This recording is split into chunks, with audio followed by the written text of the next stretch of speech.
नमस्कार, स्वागत है आपका। आप देख रहे हैं शेयर बाजार सबका अधिकार, एक ऐसा शो जो हमारा मिशन है, हमारी मुहिम है आम निवेशकों को शेयर बाजार में ज़्यादा से ज़्यादा संख्या में जोड़ने का और उनकी जानकारी और ज़्यादा बेहतर करने का, और उसके साथ ही स्टॉक मार्केट को लेकर उनकी जो जागरूकता है वो और ज़्यादा बढ़ाने का। जी हाँ, हमारी कोशिश यही होती है कि हम आपको बेहतर तरीके से इंफॉर्मेशन दें और आपको आगे बढ़ाएं, ख़ास तौर पे आपकी इस पूरी स्टॉक जर्नी में। याद रखिए, आपको यहाँ पर सवाल भेजने के लिए थोड़ा सा तरीका दूसरा अपनाना है। स्क्रीन के एक हिस्से में जो आप ये QR कोड देख रहे हैं, इसे आप स्कैन करते ही हमसे व्हाट्सएप के जरिए जुड़ जाएंगे। जैसे ही आप व्हाट्सएप से जुड़ेंगे, आप अपने सवाल हम तक पहुंचाइए। याद रखिए, अपना और अपने शहर का नाम सबसे पहले, जिस स्टॉक पे आपका सवाल है वो पहले, और उसके साथ ही ये भी बताइए कि आपका नज़रिया क्या है, शॉर्ट टर्म का या लॉन्ग टर्म का। यही नहीं, अगर आपके मन में शेयर बाजार से जुड़ी कोई ऐसे सवाल हैं जो आपको समझ नहीं आ रहे हैं, कोई टर्म नहीं समझ में आ रहा है, या आपको निवेश को लेकर किसी तरह की शंका है, तो वो भी सवाल आप हमसे पूछ सकते हैं शेयर बाजार सबका अधिकार में। और यही नहीं, YouTube पर भी आप अपने सवाल पोस्ट कर सकते हैं, उन सवालों को भी हम चर्चा में शामिल करते हैं। इससे पहले कि मैं सवालों की ओर आगे बढ़ूं और इन सब के बीच में अपने पहले कॉलर को अपने साथ जोड़ूंगा, हमारे साथ चर्चा में जो है वो दो दिग्गज मेहमान भी जुड़ेंगे, और हमारे साथ इस वक्त ख़ास तौर पे एक पहले कॉलर विकास जुड़ चुके हैं। विकास जी, गुड मॉर्निंग। और मैं परिचय करा दूं, हमारे साथ दो ख़ास मेहमान जो जुड़ चुके हैं हमारे इस ख़ास शो में, वो आपका मार्गदर्शन करेंगे। और हमारे साथ हैं इस वक्त एंजल वन की स्नेहा सेठ और एलिगेयर ब्रोकिंग के अजीत मिश्रा साहब। विकास, गुड मॉर्निंग। पूछिए किस स्टॉक पे आपका सवाल है। गुड मॉर्निंग सर, मेरे पास टाटा पावर है, 434.25 पे परचेज किया है, तो इसका क्या रहेगा? ठीक है, नजरिया हमें बता दीजिए, लॉन्ग टर्म का या शॉर्ट टर्म का? 6 मंथ टू 1 ईयर। ठीक है। अजीत जी, मैं आपके पास सबसे पहले आऊँगा। टाटा पावर, इन्होंने 434 के आसपास की खरीद की हुई है। 6 महीने से 1 साल तक का नजरिया चाहते हैं, बताइए क्या रणनीति होगी। गुड मॉर्निंग प्रशांत। तो प्रशांत देखिए, यहाँ पे हम देख पा रहे हैं स्टॉक में ऑलमोस्ट करीब 8 से 9 महीने हो गए हैं, एक रेंज में ये स्टॉक आपको ट्रेड करता हुआ नजर आ रहा है, जहाँ पे कि लोअर बैंड करीब 400 के पास और ऊपर पे करीब 460 से लेकर 480 का जो जोन है, जहाँ पे कि ये रेजिस्टेंस फेस करता है। उन्हीं लेवल्स के आसपास अभी बेसिकली टेस्ट करने के बाद एक रिकवरी देखने को मिली थी, और दोबारा से जिस तरीके से मार्केट में एक प्रेशर है, उन्हीं लेवल्स के पास आप लोअर बैंड के पास आ रहे हैं। तो मेरी रिकमेंडेशन ये होगी, क्योंकि इनका 6 महीने का नजरिया है, अगर ये रेंज को ब्रेक कर देता है तो पॉसिबिलिटी होगी कि शायद आपको ये स्टॉक 370 360 तक के जोन तक भी नजर आ जाए। तो 400 के नीचे डेफिनेटली उनको एक बार पोजीशन को रिड्यूस करना चाहिए। जब तक 400 के ऊपर क्लोजिंग बना हुआ है, इसमें बने रहिए। टाइम लगेगा, देखिए पहला हर्डल करीब करीब 435 के पास आएगा, जो कि उनके बाइंग प्राइस के काफी नजदीक है। उसके ऊपर सस्टेनेबिलिटी आने के बाद एक फ्रेश मोमेंटम देखने को मिलेगा, जो कि स्टॉक को शायद नए हाई पे लेके जाए। तो 400 बेसिकली इनका मेकअप ब्रेक एरिया है, जिसको उनको ध्यान। चलिए, तो अजीत की ये राय निकल कर आ रही है। हम आगे बढ़ते हैं और सुमित प्रताप सिंह प्रयागराज से हमारे साथ फोन लाइन पर हैं। नमस्कार सुमित, कैसे हैं आप? गुड मॉर्निंग मैम, कैसे हैं आप? गुड मॉर्निंग, बिल्कुल ठीक। थैंक यू सो मच अपना सवाल हमें भेजने के लिए। बताइए किस स्टॉक पे सवाल पूछना चाहते हैं? मैम एक्चुअली जितनी भी OMC मार्केट है, मैंने एक्चुअली रिसेंटली में BPCL और HPCL में इन्वेस्ट किया था at the average of 290। BPCL में मेरा इन्वेस्टमेंट था 296 पे, और HPCL में मेरा इन्वेस्टमेंट है ऑन एवरेज ऑफ 391। तो मेरे को ये था, क्योंकि ये मार्केट बहुत ज़्यादा वॉलेटाइल हो रखा है, तो मेरे को क्या मिल सकता है इसमें? एक्चुअली मेरे पास BPCL के 1000 शेयर्स के आसपास हैं। श्योर, तो मैं एक बार बाइंग प्राइस कंफर्म कर रही हूँ, 296 BPCL, HPCL 391, is that right? Yes ma'am. Okay, कितना समय देंगे? मैम मैं इसको एवरेज कर सकता हूँ, और 1 ईयर का मेरा लॉन्ग टर्म व्यू है। अजीत, क्या आप सलाह देंगे और साथ ही ट्रैजेक्टरी भी बताइएगा पूरी ऑयल मार्केटिंग कंपनी की? शुक्र कविता। देखिए यहाँ पे नो डाउट कि OMCs में एक अच्छी रिकवरी देखने को मिली है। एक्चुअली में बेस्ट चीज ये है कि इनकी बाइंग जो है कि वो करंट एरियाज के पास ही है। इन्होंने हाल फिलहाल में इसको एक्यूमुलेट करना शायद शुरू किया है, या फिर हायर लेवल पे लिया होगा और नीचे पे ऐड किया है। कंपैरेटिवली अगर पूरे स्पेस को देखें तो इसमें से आपको जो लीड करता हुआ नजर आएगा वो HPCL का स्टॉक होगा। मेरे हिसाब से देखिए एक ही सेक्टर में आपका कंप्लीटली एक्सपोजर होना, वो भी एक्सेसिव एक्सपोजर होना, ये इस मार्केट के सिचुएशन में ठीक नहीं है। तो मेरी रिकमेंडेशन ये होगी कि एचपीसीएल में डेफिनेटली आप बने रहिए। यहाँ पे आउट परफॉर्मेंस जब भी आप देखेंगे कि ओएमसी में रिकवरी आ रही है तो यहाँ पे कंटिन्यूटी नजर आएगी। एक काफी स्ट्रॉन्ग बेस बन गया है यहाँ करीब 350 पे। जब तक ये इन लेवल्स के ऊपर है तब तक लॉन्ग टर्म के हिसाब से आपको कोई भी इसमें चैलेंज नजर नहीं आएगा। ऊपर पे नए हाई जो करीब 440 450 वो पहला हर्डल होगा, उसके बाद फिर एक अनचार्टेड टेरिटरी। इसके अलावा देखिए आईटी और बैंकिंग ये दो ऐसे सेक्टर्स हैं जहां पे कि आउट परफॉर्मेंस आने वाले टाइम में एंटिसिपेटेड है कि वहां हो सकती है। तो बीपीसीएल को अगर आप रिड्यूस करके वहां पे किसी प्राइवेट बैंकिंग मेजर्स में या फिर IT heavy weights like IT Infosys HCL tech इनमें इन्वेस्ट करते हैं तो ज्यादा बेटर विकल्प होगा। ठीक है, ये राय है अजीत जी की इन स्टॉक्स पर। इसी के साथ अगले दर्शक के साथ भी जुड़ जाते हैं। हमारे साथ विजय कोहली जुड़ चुके हैं। विजय नमस्कार। नमस्कार सर, कैसे हैं? एकदम बढ़िया, आप बताएं आप कैसे हैं? सर फर्स्ट क्लास, बहुत बढ़िया सर, बहुत बढ़िया। बताइए सर, मैं ये जानना चाहता हूँ, मेरे पास आरवीएनएल के शेयर हैं और मैं पिछले 3 साल से इसको मतलब स्टॉक को होल्ड पर हूँ। तो मैं बस ये जानना चाहता हूँ आगे सर इसका मतलब क्या फ्यूचर रहेगा अगर मैं इसको होल्ड करूँ तो। जी, आपकी खरीदारी हम देख सकते हैं 101 पे लिया हुआ है आपने स्टॉक। जी, 101 पे नहीं सर, मैंने एवरेज 101 है, मेरा टोटल क्वांटिटी 222 है। ठीक है, 101 है, ठीक है। अभी समझ रहा है कि आप फर्स्ट क्लास क्यों है। आपके पोर्टफोलियो में अगर ये स्टॉक देखे तो ऑलमोस्ट 4 गुना से ज़्यादा बढ़ता हुआ नज़र आ रहा है। काफ़ी अच्छी खरीदारी रहा है। कैसे खरीदा है आपने? खुद से रिसर्च किया है इस पे?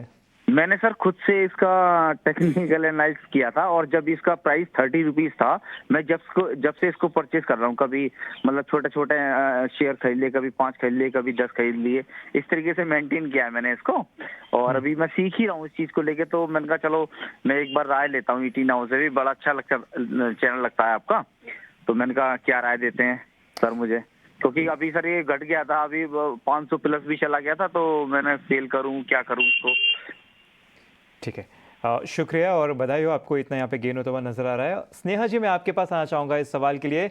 आरवीएनएल पे इनकी खरीदारी है, करीबन 225 शेयर्स होल्ड कर रहे हैं। 101 का इनका एवरेज प्राइस है, वहाँ से देखें तो 4 गुना से भी ज़्यादा होता हुआ नजर आ रहा है।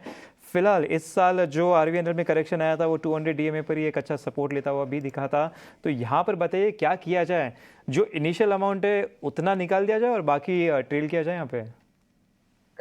अंश, अगर आप देखें तो रिसेंटली ये स्टॉक ने अच्छा करेक्शन दिया है। इनफैक्ट अगर आप देखें तो ये 600 प्लस लेवल्स पे ट्रेड कर रहा था और यहाँ पे आप देखें तो 450 के आसपास ट्रेड कर रहा है। ओवरऑल एक करेक्शन है और इसकी रेंज जो है वो थोड़ी सी कंसोलिडेशन हो रही है। अप साइड में मेरा मानना एक हर्डल है अराउंड 480 के आसपास और ऑन दी लोअर साइड है 410 420, ये सपोर्ट जोन है। तो अब ये बहुत नैरो रेंज हो गया है इसके लिए, बट आई बिलीव किसी के अगर लॉन्ग्स हैं तो एक 400 के ऊपर जब तक ट्रेड करना है तो दिक्कत की बात नहीं है। और इसमें एक मोमेंटम आने के लिए इट इज वेरी इंपॉर्टेंट करके कि हम 480 85 के ऊपर की अपमूव देखें, उसके बाद ही थोड़ा सा इसमें फिर से एक मोमेंटम आएगा और तेजी की तरफ जो हमने 600 के लेवल्स देखे थे वो पॉसिबल होंगे। बट अभी के लिए ज्यादा करके चांसेस ये है कि कंसोलिडेट करेगा। 400 का एक सपोर्ट है, उसका एक स्ट्रिक्ट स्टॉप लॉस होना चाहिए और उनके जिस तरह के उनके बाइंग लेवल्स काफी नीचे के हैं, तो आई वुड सजेस्ट कि यस आप थोड़ी सी क्वांटिटी निकाल लेंगे, एटलीस्ट अपने 25% ऑफ दी जो भी आपके शेयर्स है उसको में प्रॉफिट बुक कर लें, बाकी का होल्ड करेंगे तो बेटर रहेगा। लेवल्स वॉच करना है, नीचे में 400 का एक स्टॉप लॉस रहेगा अगर किसी के भी लॉन्ग्स है तो, और अपसाइड में मोमेंटम आने के लिए 480 का लेवल वॉच करना है। तो ये है एक विस्तृत राय आपको आरवीएनएल पर मिलती हुई। बढ़ते हैं आगे, हरीश जी को शामिल करते हैं अपने साथ। हरीश जी गुड मॉर्निंग, कहाँ से बात कर रहे हैं? गुड मॉर्निंग, मैं लखनऊ से बात कर रहा हूँ। जी बताइए किस स्टॉक पे आपका सवाल है? मेरे मजगा डॉक के 5530 पे 22 शेयर हैं। 2 साल का नजरिया है मेरा। 2 साल का नजरिया है, आपने थोड़े ऊपरी स्तरों पर खरीदारी की हुई है। बताइए कब खरीदा था आपने? ये खरीदा था अगस्त में शायद। ठीक है। हमने देखा भी अजीत की बजट के बाद से, और आप तो पीएसयू शेयरों पर एक बेहतर रणनीति भी लगातार देते रहे हैं और कब उन्हें अवॉइड करना है और किस तरह से ट्रैक करना है उस पर कई बार चर्चाएं भी हम कर चुके हैं। मजगांव डॉक थोड़ा सा एक अलग हम इसको केस के तौर पे देखें अगर अजीत, हाल फिलहाल एक जो एक तरह की रफ्तार पकड़ी है इसने पिछले 5 ट्रेडिंग सेशन में, वो थोड़ा ध्यान खींच रही है। हालांकि हम एक बार फिर से डिफेंस शेयरों में एक जोश देख रहे हैं इस बाजार में भी, जहां पर प्रेशर है। अगर हम पिछले 5 ट्रेडिंग सेशन में देखें तो लगभग 3% ऊपर गया है ये, और पिछले 1 महीने में, एग्जैक्ट 1 महीने की अगर हम बात करें तो ये 4000 से और 5000 के स्तर तक ये पहुंचा है। तो क्या स्ट्रेंथ दिख रही है, पोटेंशियल दिख रहा है? इनका भाव तो 5530 का है, नजरिया हालांकि 2 साल का है।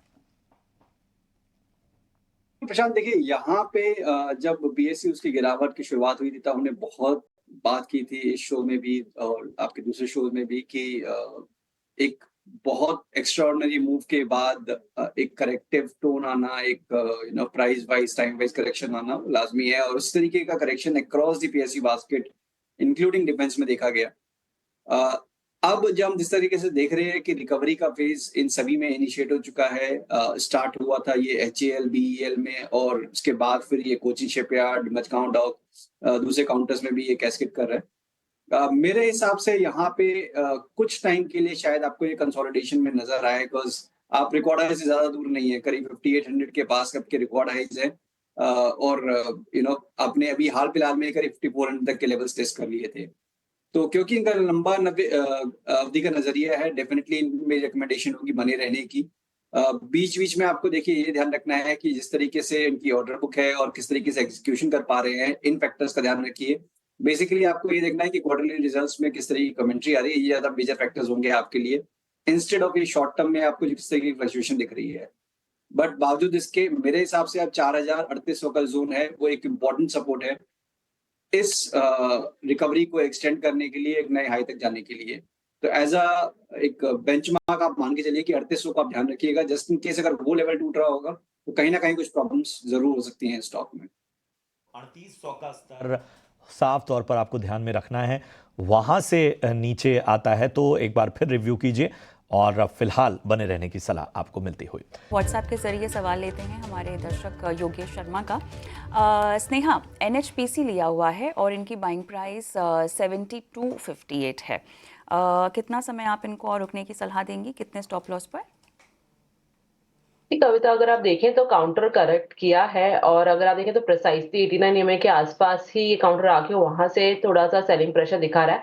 आज हालांकि थोड़ा सा नीचे से बाइंग इंटरेस्ट है, बट ओवरऑल मेरा मानना है करके कि ये पॉसिबिलिटी करके कि स्टॉक फिर से करेक्ट हो सकता है टुवर्ड्स जो 77 इनफैक्ट 76 ये लेवल्स भी पॉसिबल है। तो आई बिलीव किसी के अगर लॉन्ग्स है और वो प्रॉफिट में है तो आप बुक कर लेंगे तो बेटर रहेगा। यहाँ पर अगर आप को स्टॉक अगर नीचे मिलता है अराउंड 75 ये सब, तो वहां पे फिर से एक रिव्यू कर सकते हैं, बट अभी के लिए एग्जिट करने की सलाह होगी। करने की सलाह NHPC पर स्नेहा जी की तरफ से। इसी के साथ YouTube पे हमें काफ़ी सवाल आ रहे हैं तो वहाँ से भी सवाल ले लेते हैं। अजित जी, आपके पास आना चाहूँगा इस सवाल के लिए। सुभाष वर्मा का सवाल है HDFC बैंक पर, इनकी खरीदारी 1500 के भाव से है, वहाँ से देखें तो स्टॉक वैसे तो 20% ऊपर आ चुका है, तो इनके हिसाब से भी बता दीजिए इसमें क्या किया जाए, और साथ ही साथ एक जनरल आउटलुक भी बता दीजिए, क्योंकि HDFC बैंक एक हेवी वेटेज है, इसमें जो भी मूव दिखता है वो कहीं ना कहीं निफ्टी बैंक और निफ्टी में भी डायरेक्ट रिफ्लेक्ट होता हुआ भी दिखता है।